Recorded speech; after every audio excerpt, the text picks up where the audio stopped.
अस्सलामु अलैकुम वरहमतुल्लाहि वबरकातुह।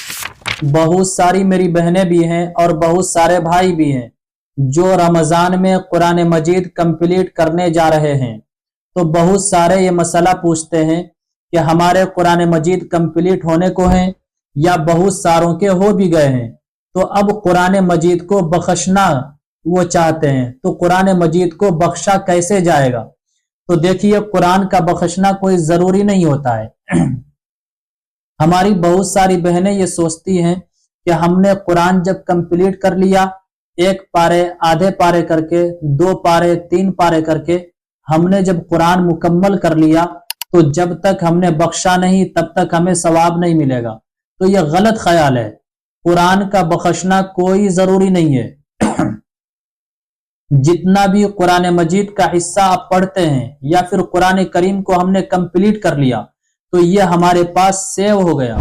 जिस तरह मेमोरी कार्ड में कोई चीज रखी जाती है तो वो चीजें जो होती है सेव हो जाती हैं। अब अगर शेयरिंग के जरिया या ब्लूटूथ के जरिया हम दूसरों को ट्रांसफर करेंगे तो दूसरों को भी जाएगा, लेकिन हमारे पास भी वो डाटा रहेगा। सेम यही मामला कुरान करीम का है।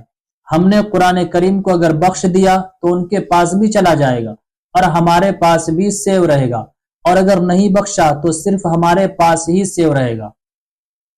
और अगर किसी को बख्श दें, फॉर एग्जाम्पल दादा को बख्श दें, सहाबा किराम को बख्श दें, बुजुर्गान दीन को बख्श दें, आप सल्लल्लाहु अलैहि वसल्लम को बख्श दें, तो ये डाटा उनके पास भी चला जाएगा और आपके पास भी रहेगा।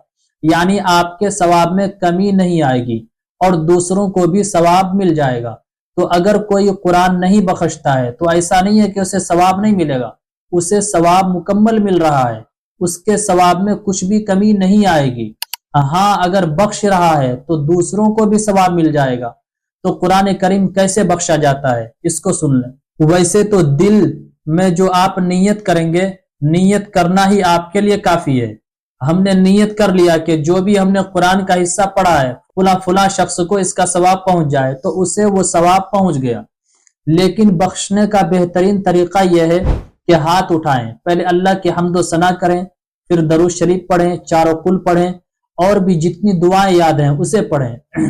फिर उसके बाद अल्लाह से दुआएं करें कि ऐ अल्लाह, मैंने जो कुछ ये पढ़ा है इसके पढ़ने में जो गलती हुई तू उसे माफ फरमा, और इसका सवाब आप जिस तरह जिसको भी आप पहुंचाना चाहते हैं उनके बारे में आप कहें कि इसका सवाब फलां को पहुंचा। अगर आप किसी दूसरे को पहुंचाना चाहते हैं तो यूं कहें कि हुजूर के सदक़े में मेरे वालिद साहब को पहुंचा दे, मेरे दादा दादी को पहुंचा दे, तो उनको सवाब पहुंच जाएगा। लेकिन इसमें भी बेहतर यही है कि पहले आप सल्लल्लाहु अलैहि वसल्लम को उसका सवाब पहुंचाएं, उसके बाद हुजूर के सदक़े में सहाबा किराम को, ताबईन, तबे ताबईन को, बुजुर्गान दीन को, उसके बाद फिर लास्ट में जिसको पहुंचाना है उसका नाम ले लें। तो ये बख्शने का अफजल तरीका है, बेहतर तरीका है। तो बख्शने का तरीका भी मैंने आपको बता दिया, और ये भी बता दिया कि बख्शना कोई जरूरी नहीं है। अगर नहीं बख्शेंगे तो वो मेरे पास सेव रहेगा।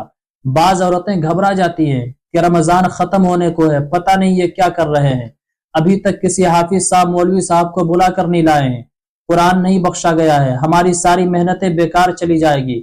तो ये सब बेकार की बातें हैं। अगर बख्शना चाहें तो बख्श दें, कोई हर्ज नहीं है, और अगर ना बख्शना चाहें तो ये आपके पास सेव रहेगा। ऐसा नहीं होगा कि नहीं बख्शने से आपके सवाब में कमी आएगी। सवाब जूं के तू आपको मिलेगा। अगर बख्श दिए तो आपको तो मुकम्मल सवाब मिलेगा ही, लेकिन वो सवाब दूसरों को भी ट्रांसफर हो जाएगा।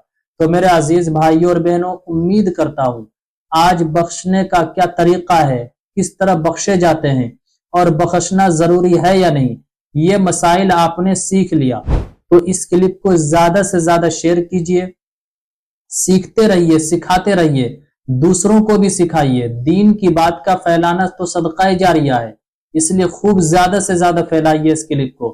बल्कि दीन की बात का फैलाना सदका जारिया है, फिर ऊपर से सवाब का भी काम है, बहुत बड़ा अज्र और सवाब भी मिलता है, इसलिए ज्यादा से ज्यादा सेंड कीजिए। अस्सलामु अलैकुम वरहमतुल्लाहि वबरकातुह। इस्लामिक स्कॉलर मुफ्ती खिजर हयात पारस मनी के ऑफिशियल चैनल को सब्सक्राइब कीजिए, जहां पर मिलेंगे आपको मुफ्ती साहब के बयानात, इस्लामिक हिस्ट्री, शरई मसाइल और भी बहुत कुछ सीखने को। जज़ाकल्लाह।